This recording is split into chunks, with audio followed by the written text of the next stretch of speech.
there's no doubt that there are women that are not feeling well. They do have symptoms, but the question is, what's causing that? You know, is it actually the implant or something unrelated to the implant that's just the implant's a confounding variable? I believe that it's a real thing, but I think the challenge is figuring out who it's going to happen to and why it happens, and really trying to, I think, separate a lot of the hype from the actual science that's now out there. At first I thought these women were all crazy, but then a lot of them got better when we took their implants out. So we were like, okay, what's missing here? This has expanded to not just very basic, low-level research. It's really expanded into high-level, very complicated research that no one was doing before. It's also a huge rabbit hole that somebody can get led down that's just rubbish. There's too much fear. We're here for the facts, bro. This is not rumor or myth. This is the real deal. There's science behind every choice, but the science doesn't lie. To be honest, it's a full throttle clinic day. No question is too tough. We will tackle it all. You want the truth? We're bringing it to you right here on TBH.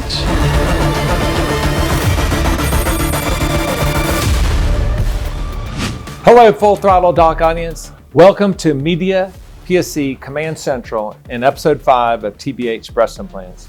Right here on TBH, you will get straight talk on real breast implant hot topics and trends. Today's episode is the curious tale of the breast implant pocket. We'll also be introducing a brand new TBH segment called the Scrub Scene, and the great Dr. Tony Yun will be joining us to provide some great insights. With me to help lead TBH is renowned plastic surgeon, educator, and innovator, Dr. Rod Rohrich. Rod, this is going to be a great show, don't you think? Absolutely. I can't wait for the scrub sink.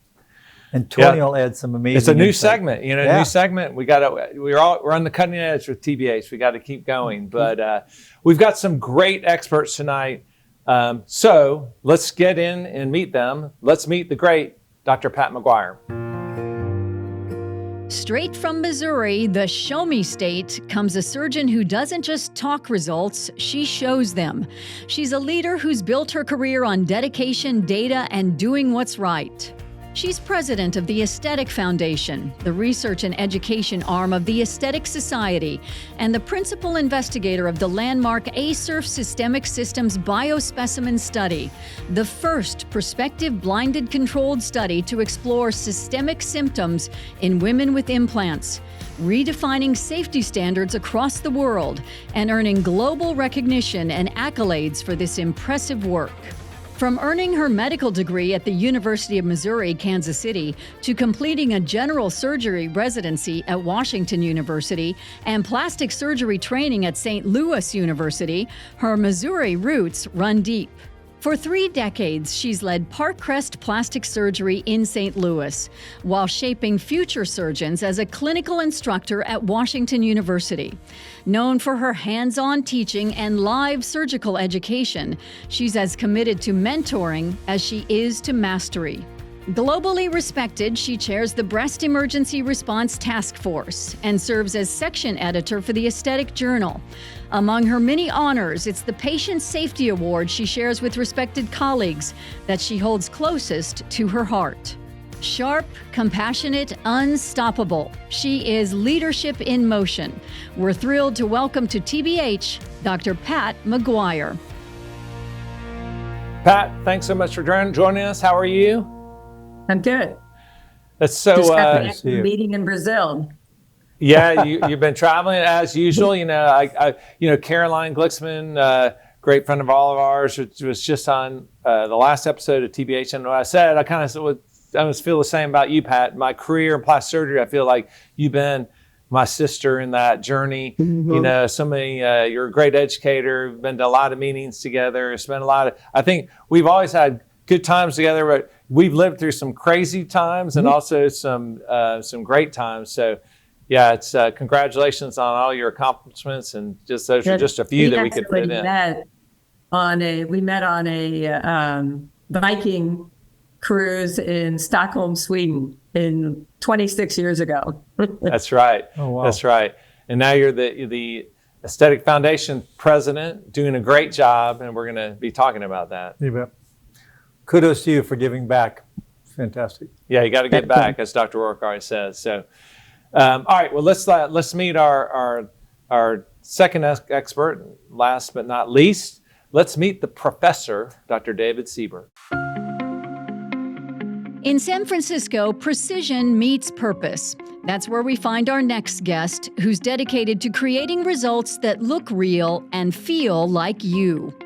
A graduate of Loyola University School of Medicine, he completed his general surgery residency at Loyola University Medical Center, followed by plastic and reconstructive surgery at the University of Minnesota.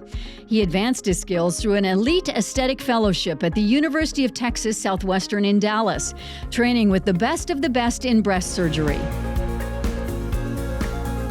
Today, at his private practice in the Bay Area, he's known for his precision in breast augmentation and revision, and detail and complex reconstruction, combining technical mastery with deep understanding of proportion, balance, and natural outcomes. A respected educator and researcher, he serves on the Aesthetic Surgery Education and Research Foundation board and has authored over 40 peer-reviewed publications and multiple book chapters on aesthetic surgery. Beyond the OR, his passion for care reaches far beyond borders, volunteering his surgical skills in Nepal, Peru, and Armenia, bringing healing to communities in need. TBH welcomes a surgeon who believes that excellence always begins with the best care. Dr. Dave Sieber. Dave, how are you? I'm good. How are you guys doing? Great. We're doing great. We know that you're fresh back from a long trip, which is it's not strange to you, I know, because you're going around everywhere educating. You're a fantastic educator. You know, Dave Rod was actually one of my first fellows once I became program director of our aesthetic fellowship, and you know, just what an incredible talent. You know, Dave, it's such a fun year. I remember just thinking to myself, like, this is what it's all about, you know, like working with people as smart and talented as you, and then seeing you know, be growing to the educator, you know, that you are today. It's been, you make us proud. Yep. Thank you. Every day, man. Keep it up. Yeah. All right. Well, listen, we've got a great group. We got really interesting topics today. I think it's going to be awesome. So we're going to get on with things. I want to say thanks to all of our sponsors. We couldn't do it without them. And a special shout out to Allergan, who stepped up and led the way to make this show possible. Okay, BJ, let's get to the show. Here we go with some full throttle edutainment. But before we go full throttle, we want to hear from you. So make sure to send us your questions, like us, subscribe to the channel. You can submit questions 2 different platforms. You can go on YouTube to @the Plastic Surgery Channel, or on X @HeyDocTBH. So let's get into the first case of the day. And this case is sponsored by our friends at Mentor, who have been leaders in aesthetic and reconstructive breast surgery for many years and supported TBH and Real Conversations on Breast Implants here today.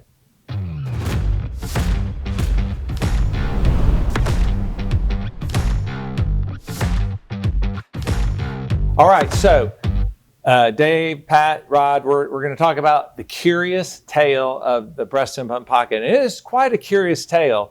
And it starts back in the 60s when silicone breast implants were first developed by Cronin and Giroux in 1962.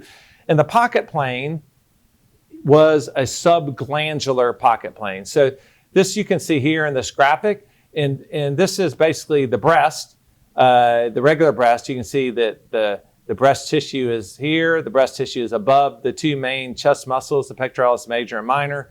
And then the subglandular pocket plane was when the implant was placed behind the gland, but in front of the muscles. So this is a classic subglandular pocket plane.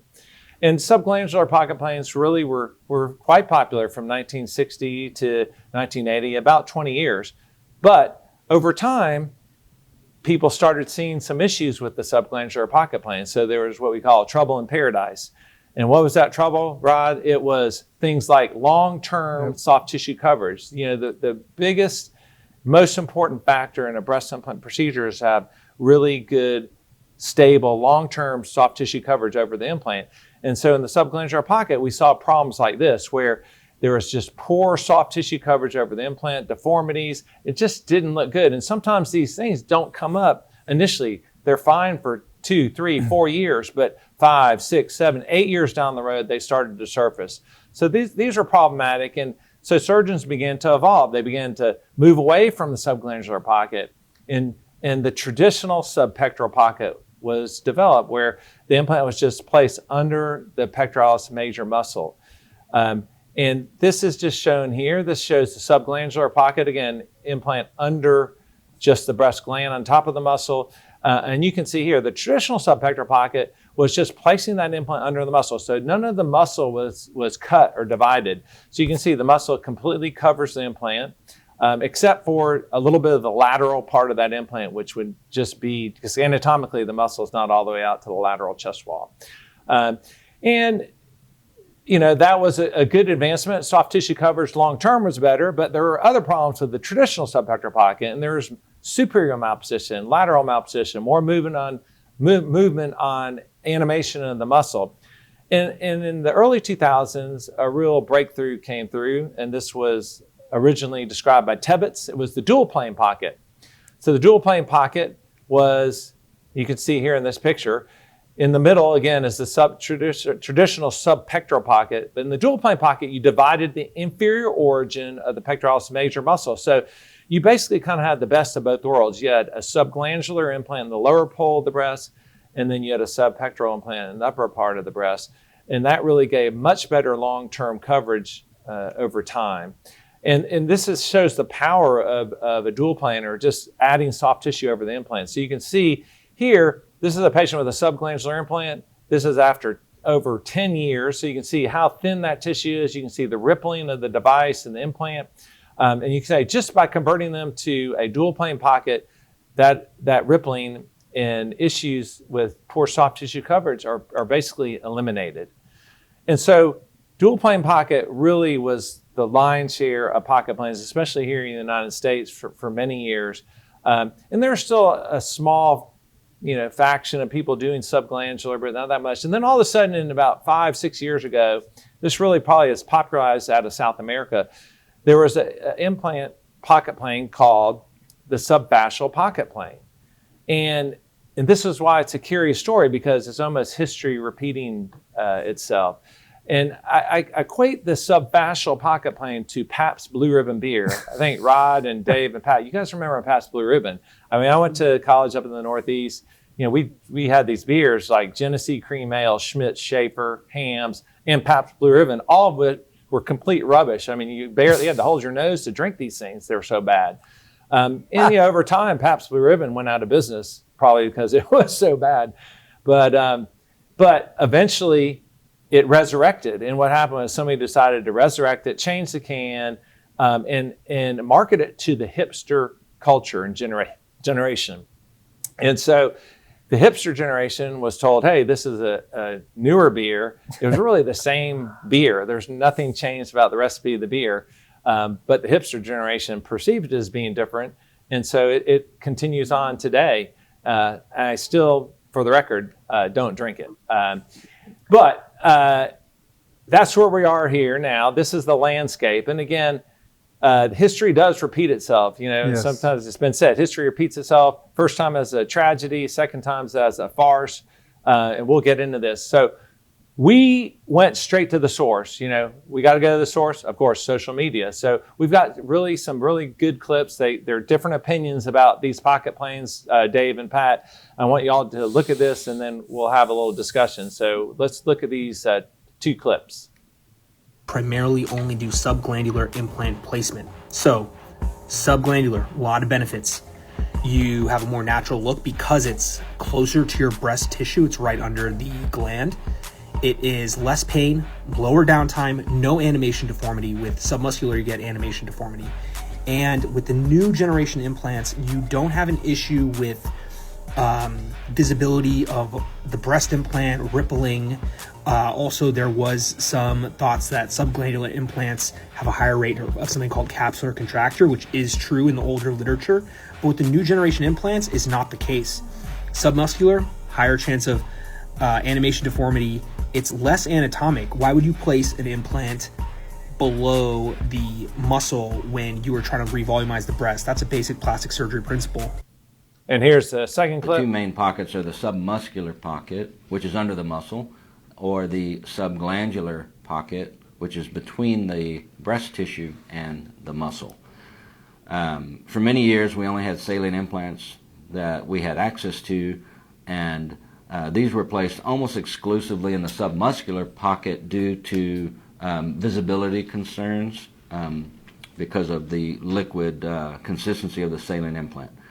When silicone came back in 2007, 2008, we did start putting more percentage-wise of the silicones above the muscle, but there were some issues with that, and for that reason, really saline and silicone, at least in my practice, goes almost exclusively in the submuscular position.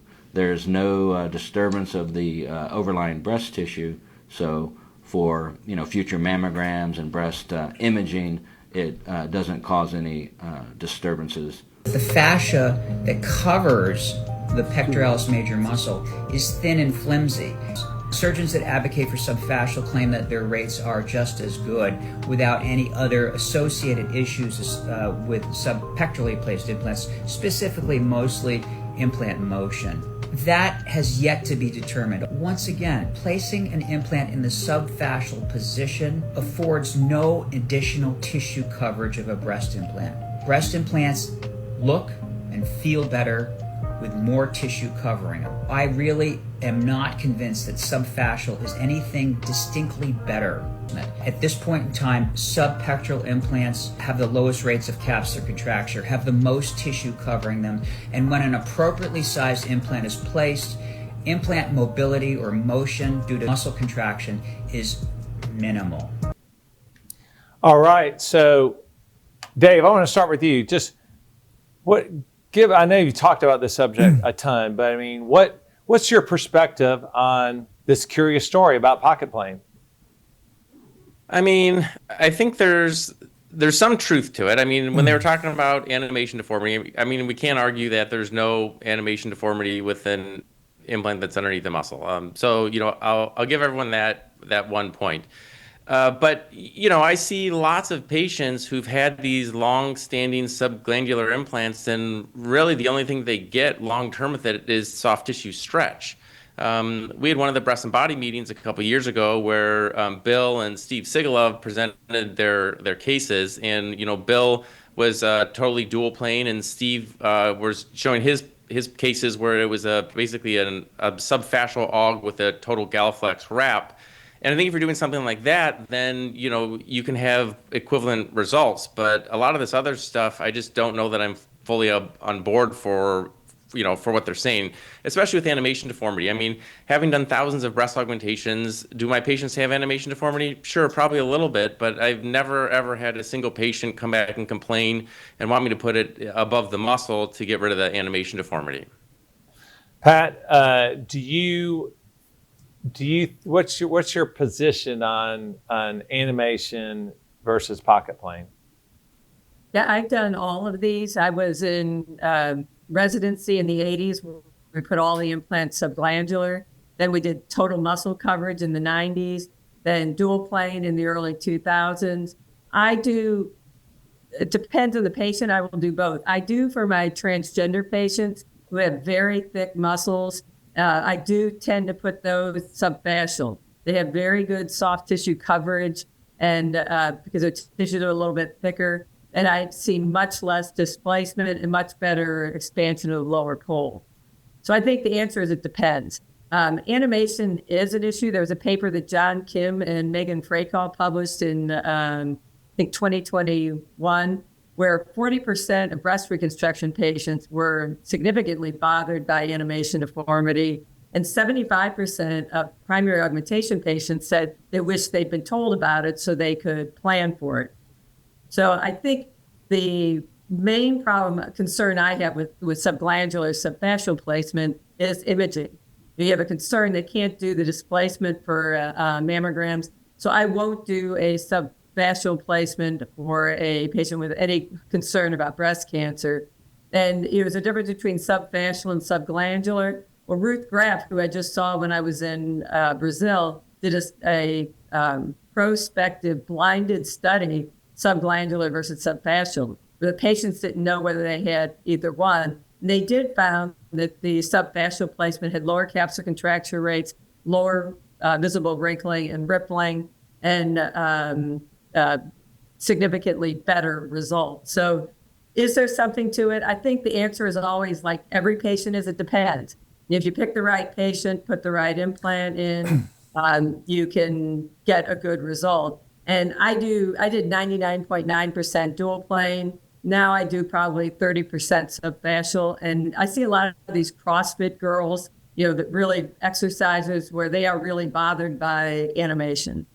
Yeah, I mean, so I would push back just a little bit because I think that, first of all, I'm glad you did mention, I think transgender is a recognized group of patients that may do better on top of the muscle for the reasons you articulate. Body lifter, But the two things, like, first of all, Dave, I mean, this probably, you've seen this. If you have a subglandular implant or a subfascial implant and you contract your muscle, the breast moves. The problem is that people call animation deformity, but they're not equating what are they doing on their submuscular pocket plane. If you're doing, I see people that do a traditional subpectoral pocket, like they don't divide the inferior origin. And then they go, oh, look, I had all this animation. Well, you're not doing a dual plane. They call it dual plane. So if you don't know how to do a proper dual plane, and then you say it causes animation deformity, well, the problem is not the pocket plane. It's actually the execution of it. And I see, I don't know what your experience is, but I see three things that are done that cause problems. They overdivide the muscle, right. They underdivide the muscle, or they take the muscle off the chest wall. And those three things cause issues. Right. No, I agree entirely. And the one point is that the capsular contracture is less with it below the muscle. I think that's been well established. But I think all those other points are very valid, and it just depends. I think, like Pat said, depends on the patient. But in general, the science would lean towards doing it more in the submuscle subpectoral plane. Dave, which this came up in those videos. Which pocket plane gives the most natural look long term? Do you think? I mean, I'm still a partial to the dual plane pocket. I mean, even when I look at some of the surgeons' results online, whether that's in social media or whatever, they'll have patients in a push-up bra or bikini, and the upper pole of the implant is still just very, very visible. Here in San Francisco, everyone still wants to have a very natural result after surgery. And, I've talked to some of them about putting it above the muscle in a subfascial plane, and they don't want it there. They'd rather have it in a dual plane so that it gives more coverage of the upper pole of the implant. And then when it comes to rippling, when you have really thin patients, I don't care what type of implant you use or what the cohesivity of the implant is that you use, rippling really is a soft tissue coverage problem. So if there's no soft tissue to cover the implant, you're always going to have a problem. You'll hear people say, well, with modern Generation 6 breast implants, oh, you don't get rippling. But what do you think? Well, the answer is it depends. It all depends on the tissues. It depends on the pocket, the amount of soft tissue covering. We were all influenced by John Tebbets, who his most important thing was soft tissue coverage of an implant. And when are you going to get better soft tissue coverage with an implant under the muscle? But you have some patients that have good tissues that don't want the movement of the muscle. They don't want changes in the chest wall anatomy. That can do fine with an implant under the muscle. You just have to be very careful not to oversize that implant and put too much weight into the tissues. The truth is that there is no implant that can replace adequate soft tissue coverage, and that's certainly, I think, what I take away of that whole tale of the breast implant pocket is it doesn't really matter. You can have the most modern implant made. There's some very good implants. We've detailed these in previous episodes, but they're not going to prevent rippling and soft tissue coverage issues if your coverage is poor. Right. And you can just see that time and time again. Briefly to the capsular contracture question, that comes up. So what's your insights about capsular contracture, say dual plane versus subfascial? Yeah, historically, it's always been that there were lower capsular contracture rates, dual plane versus subglandular. Now, with newer techniques, with newer implants, the capsular contracture rates have gone way down. And a lot of that comes from the research that you did, what you've taught us all about mitigation of bacterial contamination in pockets. So the capsular contracture has become much less of a problem than it was. Mm-hmm. Now, the more current studies will show capsular contracture rates below the muscle, less than 1% or less, above the muscle, maybe 2 to 3%. But it's not the 20% versus 10% that it was even 10, 15 years ago. So it's, I think it is still lower under the muscle, but it's not as big a problem as it used to be. There actually is a very interesting study out of Argentina. It was published in 2022, and they were originally looking at smooth versus texture, but also within that data set, they have submuscular versus subfascial. And actually in that data set, same surgeons, it was a 10 times lower contracture rate, albeit low, they were lower, 10 times lower in the submuscular dual plane pocket versus subglandular or subfascial. So, and it's actually quite a good study. Louis Strauch always reminds me of that. It's a great study if you guys want to look at it sometime. All right, well, let's go to our Sew It Up.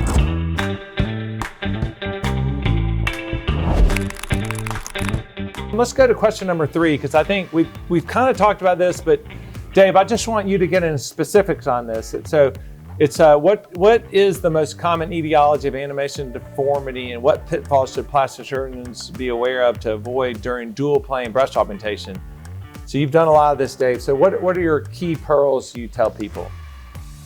No, I think you talked about this already. I really think animation deformity is from over dissection or under dissection of the muscle. Because if you think about it, if you don't dissect the muscle all the way to the sternal attachments, you're basically in a submuscular plane, which is going to have, very aggressive animation.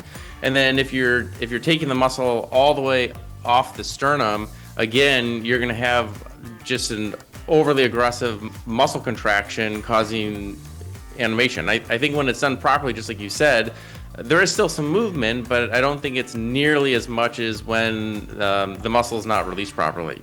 Yeah. Let's do question number 1. Pat, this is for you. This is funny. So it says, is subglandular placement actually more natural, or is that one of the biggest myths in breast augmentation? Well, it depends on how you look at it. The breast doesn't naturally exist underneath the pectoralis muscle, which is kind of how the prepectoral breast reconstruction has become the major way that they're being done.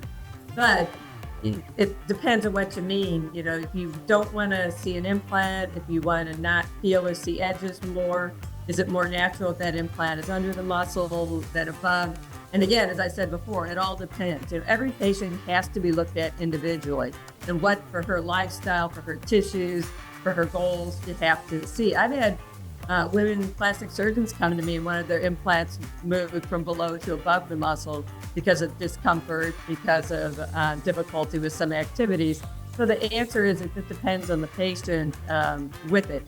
Is it more natural? Is it less natural? Well, if you're putting something in someone's body that doesn't belong there, so, decide which of that's more natural or not. Yeah, I think I'd add to what you just articulated is that people say, well, it'd be more natural to put it on top of the muscle because that's where the breast tissue is. But let me tell you something. The minute you went to prosthesis, that isn't natural anymore. That's right. So that's not natural. That's a little bit. That's a bit of a misnomer too. All right, our last one. Let's go to question number 5, Cam. Dave, this is interesting. So what he's asking is, are there indications for either subfascial or total submuscular, like some of the pocket planes that kind of not many people are doing anymore, I don't think. But do you think? I mean, I think Pat mentioned. So, for example, a transgender patient may be a patient for subglandular or subfascial. What do you think in terms of total submuscular or traditional subpectoral pocket? Is there anybody that you think is a good candidate for that? I mean, I know that Holly's doing these with their mastopexy to keep the implant really, really high. It's just a different aesthetic look to have the implants in a total submuscular pocket that I think most women in the United States don't really want. I mean, if you look at South America, places like Brazil, they also like that look where the implant almost looks like it has a capsular contracture. But here, I don't really think there's any indication for a total submuscular implant.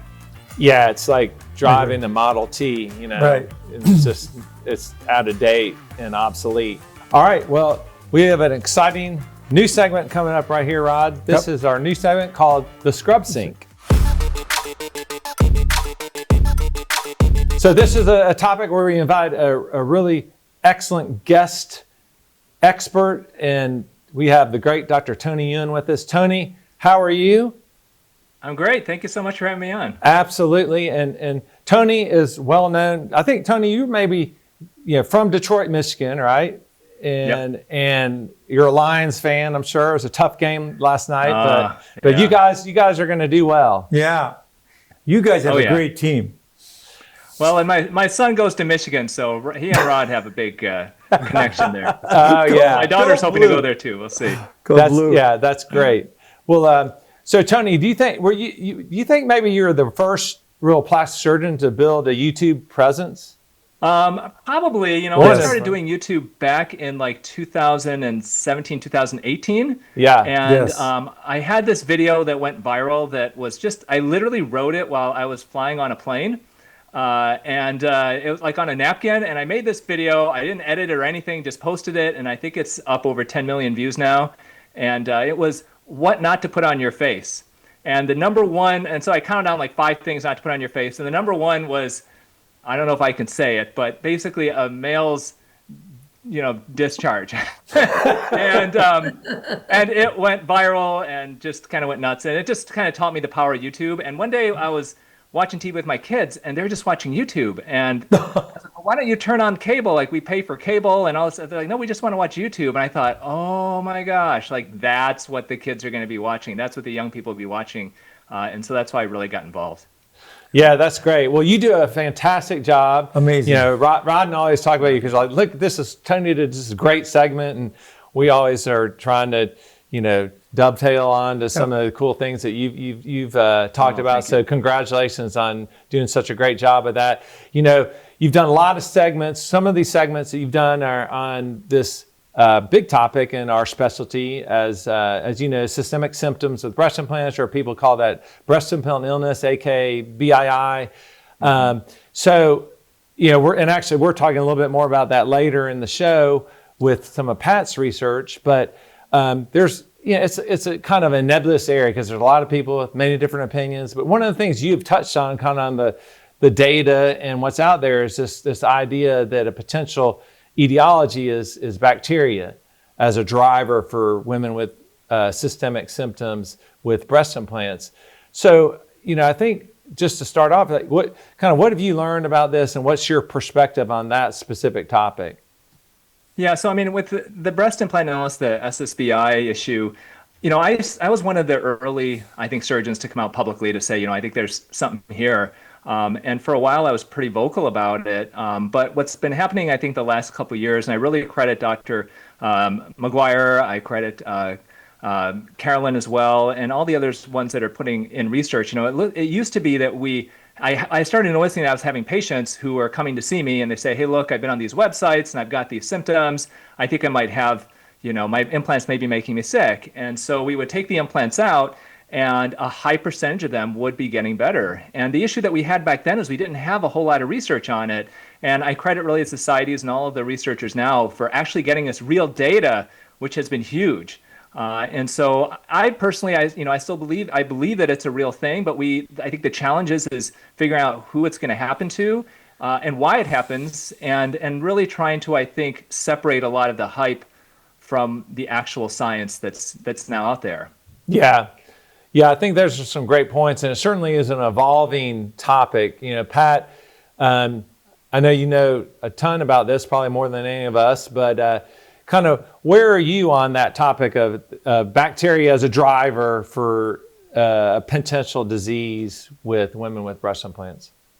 Yeah, I'm kind of like Tony, where I thought these women were all crazy, but then a lot of them got better when we took their implants out. So we were like, okay, what's missing here? There's something going on, and the literature was terrible. It was all case reports and case series with no science. So we did a study where we did a prospective blinded study where we cultured the surface of the implant capsules, and we didn't culture, we sent it for bacterial and fungal DNA analysis.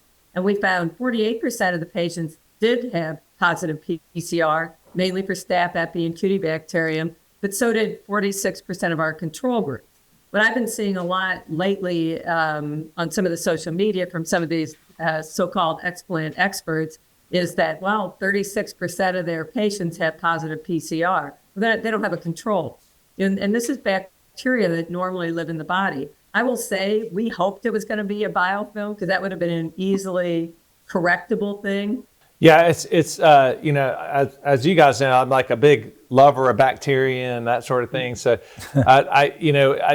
to me, it definitely has evolved because, 5 years ago, I think there was a lot of enthusiasm that bacteria could play a role. But I think as the data has come out, there's certainly other things that have come up that certainly have more stringent and good data behind them to support that. So I don't know too many recent studies, at least, that implicate bacteria. Yeah, no, I agree. And I guess the question I have for all of you is, how long do these symptoms improve after removal of the implant? I know, Pat, you discussed it, and I know, Tony, you've discussed it as well on some of your YouTube channels. And Bill and I actually did a very small study in 1998 where we actually saw that they did get better transiently for 6 to 12 months, and then the symptoms seemed to come back in a certain subset of patients. What have you found? What I tell my patients is that about the first 2 weeks, most people will see significant improvement if you're going to see improvement at all. Right. And then it does kind of peter out after that. I think after a month, it's not a whole lot of improvement that we see. Like what they seem to have at about a month to 2 months is what they're going to have. And what I tell patients, and this I think also is consistent with the literature, is if they come in and they have been diagnosed with an autoimmune disease, they've got lupus, they've got rheumatoid, they have something already going on, the chances of them improving if we take their implants out is extremely low. If, however, they were previously healthy, they have implants put in, and then within the first really 12 to 24 months, they start developing symptoms, their doctor can't figure out what's going on, they've had a full workup by their physician. Then I tell them that, there is a decent chance, studies show around probably an average of 65 to 85% chance that they'll have significant improvement in their symptoms. But I also tell them, I don't know why. We don't know why. There's a lot of potential factors, but that seems like what we're seeing in my practice. Dave, you had a comment, I think? I was going to just comment how, Pat was saying how soon before they get better. And you see some videos of women in the recovery room stating that, their eyes are brighter, that they have more energy. And, I just don't see how that's possible. But I think Pat and Tony brought up a lot of really good, relevant points. Right. Yeah, I mean, I think that at the end, we're still gathering data and looking at this, but there's more and more really good data now. And I know, Pat, you're going to present some later, but at the end of the day, there's no doubt that there are women that are not feeling well. They do have symptoms, but the question is, what's causing that? And is it actually the implant or something unrelated to the implant that's just the implant's a confounding variable? So that's ultimately what we're all trying to sort out. Right. Yeah, what you hear a lot is people say, "Oh, is it real?" Well, of course it is. These women have real symptoms. They're not hypochondriacs. They're not making this stuff up. And when they get to us, they're frightened because nobody can tell them what's going on. And I think to a degree, we did this all to ourselves because a lot of people blew these women off and you didn't listen to them. And so I think, it's important to listen to them, talk to them, and see, what what is. So this is a real thing. The question is, what causes it? Yeah. And that's what we have been spent the last 6 years trying to do. Yeah. All right, Tony, you're going to have the last word. Where do we go from here? I think, I was one of the early people talking about this, but I've been less talking about it as Dr. McGuire has been putting out more and more research. I really commend the societies for, really putting funding into this, because just like she said just a minute ago, I think that we put ourselves in this position by not listening to patients. I've had so many patients who have told me, I saw this other doctor, they said that I was crazy, I need to see a psychiatrist. I just want somebody to listen to me and help me. And I think that's what we want, right? That's what we want. Right. We're here to take care of patients and to listen to them and to treat them with respect and to hopefully help them get better. Yes. Yeah, that's great stuff. And, Tony, Wise words. Your insights have been fantastic. Really appreciate you coming on. We hope you'll come back again sometime. Go Lions. Anytime. Go Blue. Go blue. Go blue. Go blue. All right. Beat the Buckeyes. Oh, yes. Oh, God. Yes. No, it's gonna be full Hey, thanks, throttle. you guys. All right. See you, care. Tony. You bet. Thank you. you so much, Tony. Okay, that was great stuff. We're going to head to the second case of the day.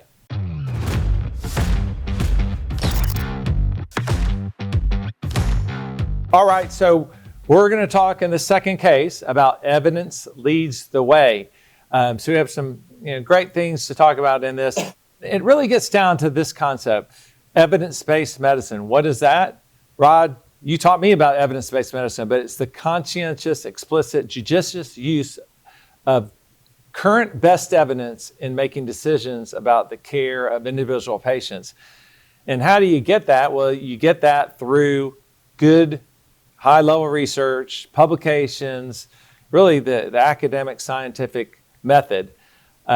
So in plastic surgery, there's a couple organizations that really strive to produce evidence-based research in plastic surgery. So you have the Aesthetic Foundation, which is the research foundation of the Aesthetic Society, and you have the Plastic Surgery Foundation, which is the research foundation of ASPS. And interestingly, we have two super full throttle leaders in ASF, Aesthetic Foundation. So Dr. Pat McGuire is the current president of ASF, and Dr. Sieber is the upcoming president-elect. So Pat and then Dave's tell us more about ASF and why it's so great. Yeah, I had my 40th medical school reunion in March. And if you had told me 40 years ago when I graduated from medical school that I was going to be the president of the research foundation of the Aesthetic Society, I never would have believed it. I didn't do research in medical school. It wasn't required. I didn't do it as a resident. And so how did I end up getting into this? Well, a lot of this I can blame on Bill, because he's the one who kind of drugged me into doing studies. And I did some of the FDA studies for some of the implant companies. And then Bill and I started talking about the breast implant illness things. And how do you solve a problem? Well, it has to be with facts. And the study that we did for systemic symptoms associated with breast implants cost $300,000. Then where does that money come from? We did not want it to come from industry because we didn't want to look like we were shills for industry on this. So that we went to the Aesthetic Foundation. And at the time, I was on some committees for the foundation, but didn't know about it. Well, after I completed the study and was published, I was just in Brazil, and they were telling me how our research has affected their practice. Every meeting I go to, people stop and thank us for what we have done. And that's when it really hit me how important research is in aesthetic surgery. And it sounds crazy. Now, this is all cosmetic surgery, it's whatever. Well, it's not. We do research on a lot of things that affects our patients. It's just as important for us to have scientific data on every procedure that's being done. And that's when I moved up and got into leadership for the Aesthetic Foundation. And we right now have 30 ongoing studies. Last year, we funded studies with $300,000 in grants. So and not only do we do that, we also have a fund for helping breast cancer patients. We have an externship program where we match students from medical schools that don't have plastic surgery programs with plastic surgeon mentors. So it's a broad topic, what we do. And research is really the heart of it. You know what, Pat? I want to just say something. You know why you're the president of the foundation? It's because you listen to your patients. I thought when you were talking to Tony, that's so true. And then, of course, there's Bill, who recognizes talent. And just like I recognize talent when I chose Bill to be on our faculty. And really, you listen to your patients. You're a good doctor, and that makes us all proud. And I thank you enough for doing that research, because it was out there for so many years, but nobody wanted to touch it. Yeah, I second that for sure. And Pat, you've had a good second lieutenant kind of at your side with Dave. Dave, like what do we have in store next year when you take the helm? Well, I think a lot of people don't even know what the foundation does. I don't think they know that it exists. But, I first got involved with this when I was at the University of Minnesota, and Dr. Joe was the chair of the research grant committee. And I said I wanted to get more involved, and he got me in there. And I didn't really realize how many papers are being submitted and funded to really expand and excel aesthetic research. I mean, you think of reconstructive stuff, you think of other types of scientific research and how important it is. And I'm just so proud to be a part of the society that is really focused on doing aesthetic research. And, we're able to produce papers like the ones that Pat and Caroline wrote, and all sorts of other studies really giving us hard science to support what we're doing. Not just saying, well, I, washed my pocket out with this because that's how I was trained, but we actually have science to support everything now. Yeah, I mean, the foundation is great. I was in 2014. I was president of, it was ASERF, not ASF, but I was always drawn towards kind of the mission of ASERF. And ASERF was much smaller. It's grown just from the leadership of you all, like much bigger than it was when I was president. But it was all the funds donated to ASERF went towards research that would clinically benefit its members. And I always thought that was a great charge, for a foundation. And over time, the foundation really has grown into something that's quite special and quite productive and very important to the future of plastic surgery. So we haven't done a good job either of kind of publicizing everything that we do. And we're going to start making a point of last year, I think there were 5 papers published from aesthetic foundation funded studies. So that's one of the things I'm going to be doing, is making sure people understand everything that we've done and the ongoing studies that we have. And we have things like Marshall Caden developing a point of care test to tell whether a breast implant seroma is malignant or benign. In the research of why do women with breast implants have a lower incidence of breast cancer that Northwestern's John Kim and Megan Frakal are doing. So it's very high level research. And now we have to make sure we keep getting enough money in to do this. And the sponsors of this show, Mentor, Allergan, Sientra, have been very instrumental in helping us fund the foundation so we can keep this research out. Yeah, and I've been involved with this for probably 12 years now. And just like Pat said, this has expanded to not just very basic, low-level research looking at, differences in implants or something. It's really expanded into high-level, very complicated research that no one was doing before. But now we're able to fund these projects to get them done, because oftentimes that's the biggest barrier, is just where am I going to get the money to start this research? And also, it's really helped solve clinically applicable problems that plastic surgeons in practice face every day. And I think that's why the Aesthetic Foundation has really made a difference.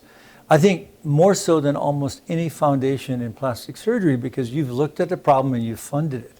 So I think Simon Fredericks and Norman Cole would be very proud of what you've done.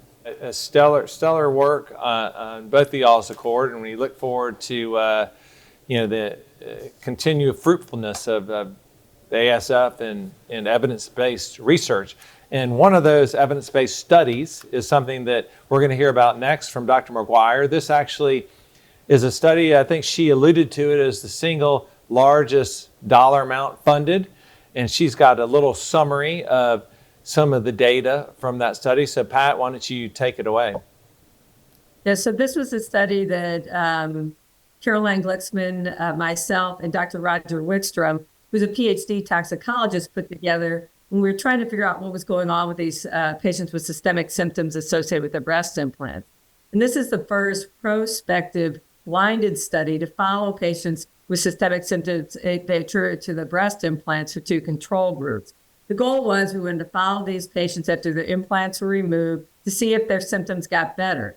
And we had women with breast implant illness, women with implants without symptoms they attributed to their implants, and women undergoing cosmetic mastopexy who never had any implanted medical device. So we did symptom surveys, we used an NIH-validated patient-reported outcome measure. Then the other thing we wanted to look at was biospecimens. We looked at peripheral blood, implant capsules, and breast tissue. So we wanted to see if we could find any objective, measurable differences that could be used to make a diagnosis or to point to a cause of symptoms in these patients.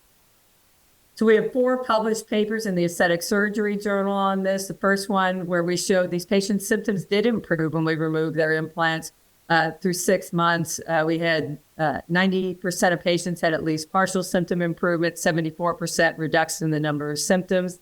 The second paper looked at heavy metals in the implant capsules, because that's what some of the social media groups really thought that it was. So we sent implant capsules, and this is where we had initially were only going, because it was so expensive, we were only going to look at like 10. And the foundation came back before I was on the board and said, no, we actually want you to look at all 22 heavy metals. So we looked at 22 heavy metals in the implant capsules of the 2 implant cohorts, plus the breast tissue of the women who never had implants. And we did find some trace levels of heavy metals in the implant capsules. When we first got the results back, said arsenic was high. We're like, oh my God, there's our answer.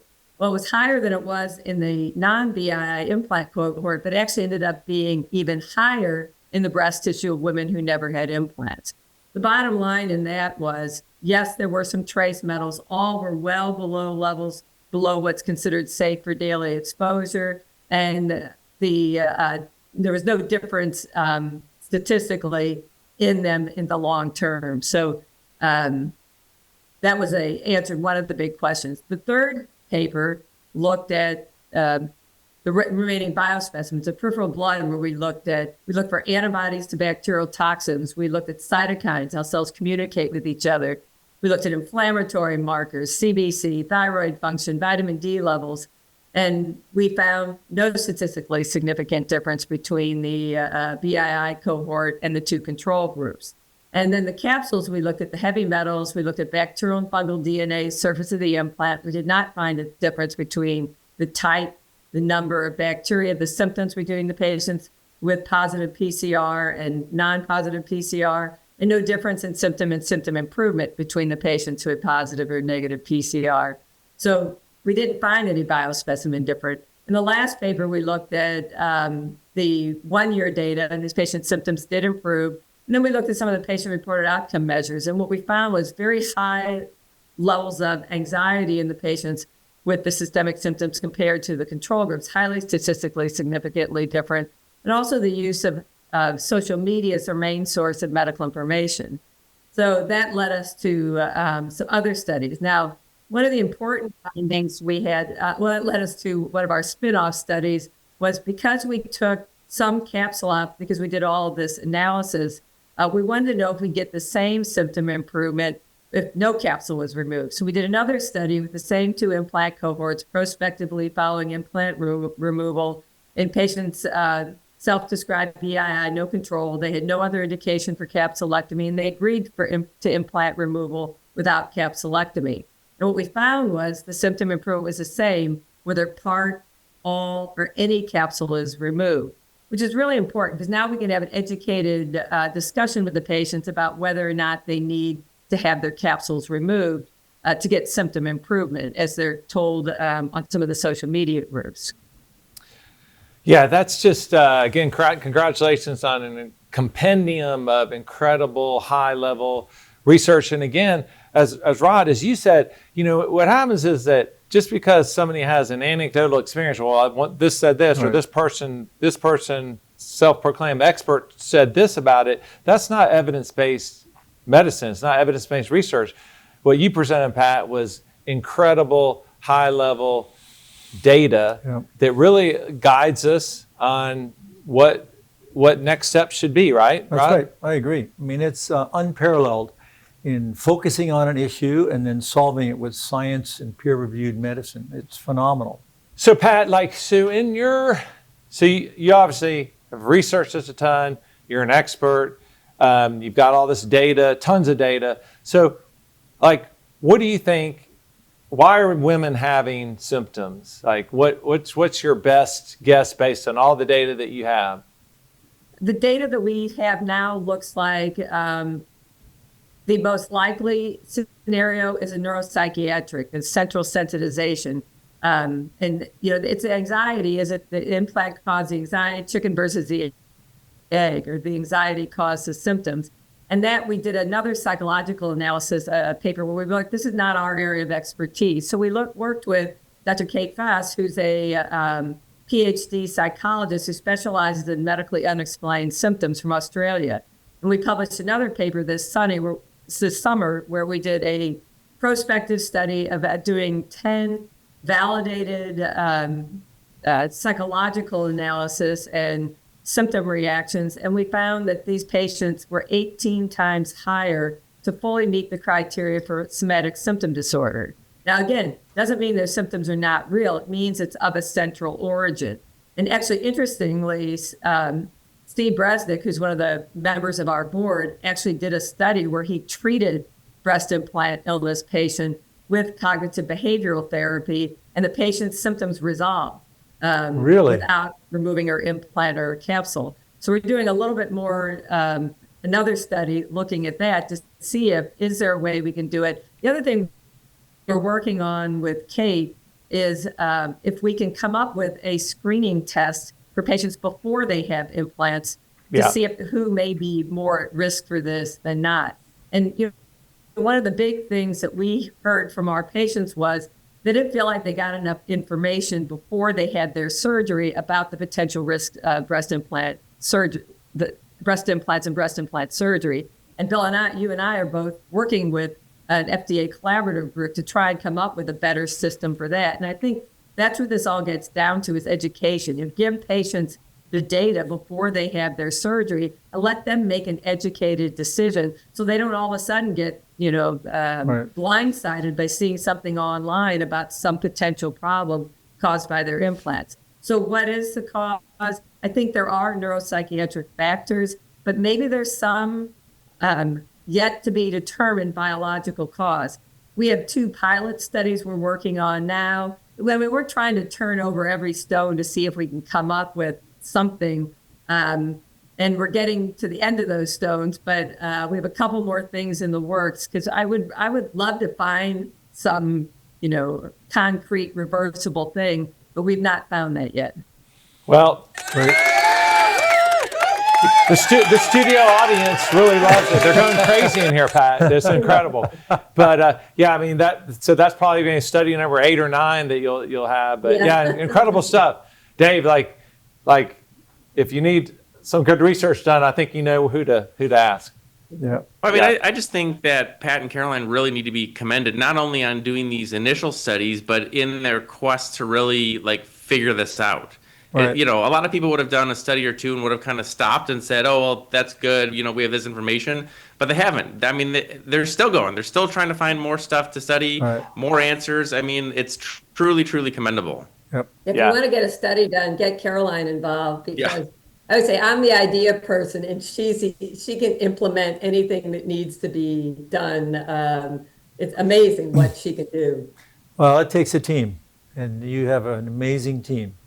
Yeah. Congratulations. Yeah. Well, that's awesome stuff. And so I think what we're going to do is that means we're going to go to our Sew It Up. So that's where we're going to have some Q&A and conclusions. So we had this clip sent to us, and they said, we want your experts to discuss this. So it's a video. It's like a fast-paced video, so you have to listen. But a bunch of different points about breast implant illness, and then we'll let you guys provide some insight. Breast implants. Chronic inflammation. Capsular contracture. Immune system on overdrive. Saline implants. Not safe. Silicone. Can migrate. MRI clear. Still doesn't show everything. Explant without en bloc. Risk of residual toxins. Autoimmune symptoms. Check the implant. Fatigue and brain fog. Mitochondrial disruption. Mystery illness. Could be breast implant illness. Scars. We can heal that too. So a lot of information there in a quick 30 seconds. But Pat, I mean, based on your studies, I think a lot of the things that were said there, again, social media, we know this from other studies, and I think even your studies, that it's a driver of information for sure, and some of it's clearly misinformation. And I think there's quite a bit of misinformation on that video clip. Yeah, I mean, you don't kind of know where to start on some of these things with this. I mean, the idea that if you don't take the capsule out, you're leaving toxins behind. First, it was always heavy metals, and we did not find high levels of heavy metals in implant capsules. Then you said, oh, well, it had to take it out because there's bacteria in the capsules. Well, there's bacteria in the breast. I mean, if you want to get every bit of bacteria out of a breast, you'd have to do a mastectomy. Because if you take a piece of breast tissue and stain it, you're going to find bacteria, because bacteria normally lives in the breast ducts and the breast tissue. So the idea that this is, bacterial toxins in the implants and the capsules that have to be removed, we did not find that. Our no capsulectomy study showed no difference whether capsules are removed or not. Now, there are indications for capsulectomy, capsular contracture, intercapsular ruptures, any abnormality or concerns about the implant or implant capsule, textured implant concerns. So those are all reasons to do it. Now, autoimmune diseases, we do not see any direct link between autoimmune disease and breast implants. And as Tony said when he was on, the previous studies have shown that's the least likely thing to get better is a diagnosed autoimmune disease in patients with implants. Yeah, so Dave, what do you think about the followings? Because I think there's been some good data to say that there's actually more women with saline breast implants that report systemic symptoms or BII than silicone implants. Why do you think that is? I mean, I don't know that I have that's a great question. I mean, I haven't really thought about that, but I can't think of a reason for why that might be. I mean, it could just be that, the women that have breast implant illness with saline implants, during the moratorium, we were only using saline implants, and they've had these for a longer amount of time. But, I don't know if that's an actual reason for why more of the women with saline implants are identified as having breast implant illness. I think it depends on where you are. The implant that causes breast implant illness is the most popular implant in the area. I mean, One thing that we know is not related to the implant. In our study, 64% had saline implants. 80% were smooth implants. Most were not ruptured. We didn't see capsular contracture in the BII cohort versus the control. So, it's the most popular implant in an area. It's going to be the most common implant to have it. It's not doesn't seem to be directly related to the implant. And Pat, in your study, because you guys look it up, tons of markers and things like that. So this notion, because you hear this a lot, you heard it in this clip. It's this massive amount of inflammation that's being caused by the device, and that's what's causing disease. So what did you find in your study? We looked at CRP as the inflammatory marker, and we did not find, we found some mild and moderate elevations. We did not find high levels of inflammation. Looking at the cytokines, there were 3 that were statistically higher in the BII versus the control, IL-17, IL-13, and IL-22, which are inflammatory cytokines, but it was only in 6 subjects, and those 6 subjects all had confounding variables. They had underlying autoimmune disease. One of them reported she had Lyme disease with it. So it was only 6 out of 50 subjects. So we did not find anything. There was no difference in eosinophils, which would be an indication of an allergic reaction. There's no difference in the type of or the white blood cell types between the BII or the control. So again, we were hoping we'd find some smoking gun, and we didn't find it. Yeah, and just like we were talking about with Tony Yun, that same thing with bacteria. If bacteria were a driver, you would see inflammation. That's like a secondary effect of bacteria, and that's a known fact, and you just are not typically seeing it. Okay, so Cam, let's go to this question number 7. We kind of touched on this, but it's a very common question, and I really want both of you to weigh in on this because it's a big problem in our specialty and for patients. So the question is, the doctor told me that I need to have an en-bloc capsulectomy to avoid heavy metals spilling into my tissues. So Pat, why don't you go first, and Dave, you follow up. Yeah, that's the main reason we looked at heavy metals in the capsules. As I said before, we did not find higher levels of heavy metals. We did find some, but low levels. Platinum has been indicated, and we did find very low levels of platinum in 2 of 200 capsules, 1 in each cohort. So heavy metals, I think we pretty effectively ruled that out as a potential cause and the need for it. The other thing is the term en-bloc is being used inappropriately. That's a cancer operation. It means to remove a tumor with a surrounding area of normal tissue. And that's not what these are being done. They're removing the capsules. And if you have breast implant associated malignancies, you need to have that done. You have to have a clear margin. For these patients, they don't need, if there's no other indication for capsulectomy, these really thin capsules, I think if you're trying to dig out a thin capsule, you may cause more inflammation by trying to do that. And what they'll say is, well, the reason you don't do it is you don't have the skills. Well, for me, I make more money if I take a capsule out than if not. So the only reason for me to tell a patient she may not need her capsule removed is because it's in her best interest. It might cause more trouble than it will help her. Yeah, I mean, the term en-bloc capsulectomy is, Pat, we're in our breast surgery collaborative community. We had a consensus document amongst all the stakeholders, and it basically summarizes exactly as you said. En-bloc capsulectomy has specific indications, which are malignancy of the capsule, has nothing to do with anybody that needs their capsule out. As a matter of fact, you've shown with regard to somebody that thinks their implants are causing them to feel ill, they could do just as well just taking the implant out, not doing anything with the capsule. So it's a big problem, Dave. And the thing I see with it, and maybe you can comment more, but there are patients are looking for answers, and so people will say, well, there's only a certain number of people trained to do this en-bloc capsulectomy, and that's what you need. And it's a little bit of a snake oil approach to patient management. Yeah, I mean, doing a capsulectomy is not a benign procedure. I mean, I know of surgeons in this area that have had patients with multiple pneumothoraces because they've gotten in around the lungs. It's not a totally benign procedure, and I think that Pat and Caroline's paper has done a really good job of using science to show what actually needs to be done, and that's just removing the implants. I don't have a whole lot more to add because I think Pat very well articulated why a lot of this stuff isn't true, and I think their papers have really disproven a lot of these kind of online theories that people have about it. One thing I will say is that when I see a breast implant illness patient, we do discuss capsulectomy, and I do tell these patients is if you are going to be really worried if you don't get your capsule out, that you're not going to get better, then you may not get better.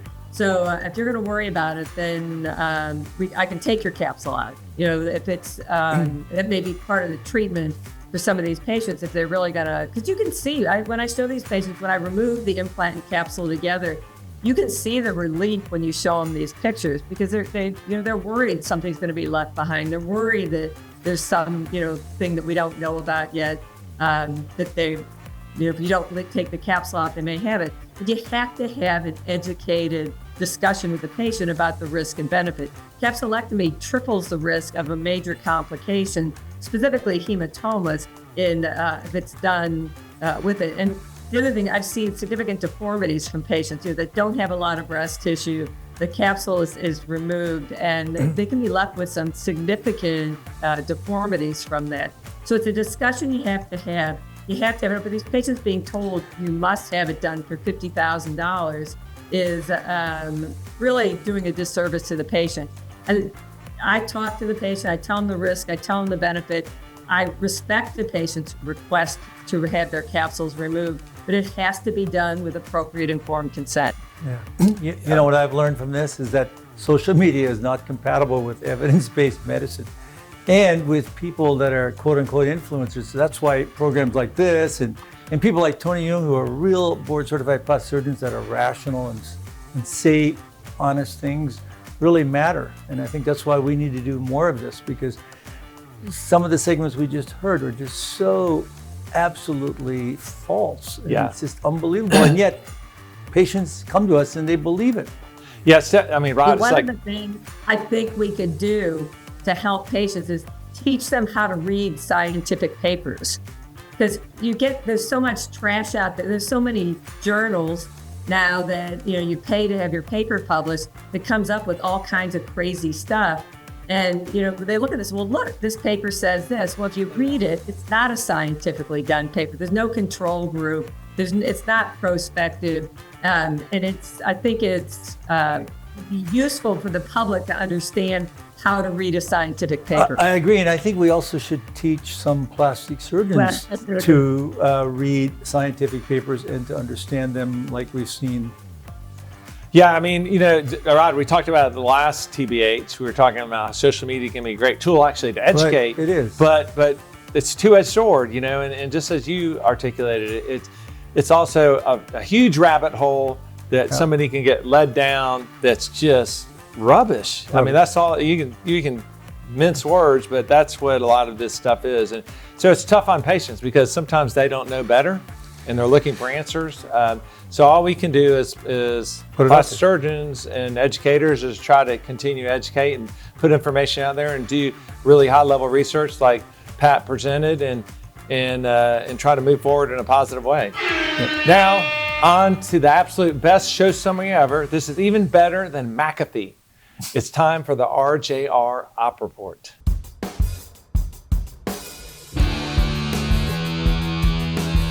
Well, Bill, thanks. This TBH was probably the best science-based one I've been a part of. It's amazing. So we want to thank our sponsors, Allergan, Mentor, and Sientra. Their support makes this and all these discussions possible. So there are 3 take-home points today in this op report. Number 1, implant pocket planes. History teaches us lessons. The evolution of implant placement, whether it's subglandular, subfascial, or subpectoral, shows that's what's easier isn't always better. And each pocket choice affects shape, longevity, and complication rates. And most importantly, surgeons must learn from decades of outcomes, not just convenience or trends. Precision and anatomic respect always win. And number 2, as we've just seen, the importance of peer-reviewed publications and studies. Real science matters much more than social media hype. Peer-reviewed studies separate fact from marketing and ensure patient safety, reproducibility, and long-term excellence. And in a world that's full of influencers, truth in data and peer validation is how we advance plastic surgery with integrity. And the last one, and one that really was highlighted so well, Bill, by Tony as well as all of the panel, is the take-home point on breast implant illness. BII is real for those who experience it and deserves empathy, honesty, and science-based discussion, as all of us have discussed, especially Pat. Ongoing research shows multifactorial causes rather than a single diagnosis. The key is we must listen, we must support, and we must guide our patients with transparency and evidence, not fear or dismissal. And Bill, that's your RJR Op Report. Thanks, Rod. That's great stuff. Well, that was indeed a full throttle show. Thanks to our 3 experts, Drs. McGuire, Sieber, and Yun. You guys and girls, don't just talk the talk, you walk the walk. And that's why you're such great educators and you've accomplished so much in your career. So thanks for the great insights and discussion. Thanks to the Media PSC team for all that they do to make this show happen. Thanks to all of you in the audience. Keep clicking that like button. Make sure to subscribe and send us all your questions and topics you want to hear about in the future. Don't miss the next episode of TBH Breast Implants coming early New Year 2026. See you all very full throttle on the next TBH.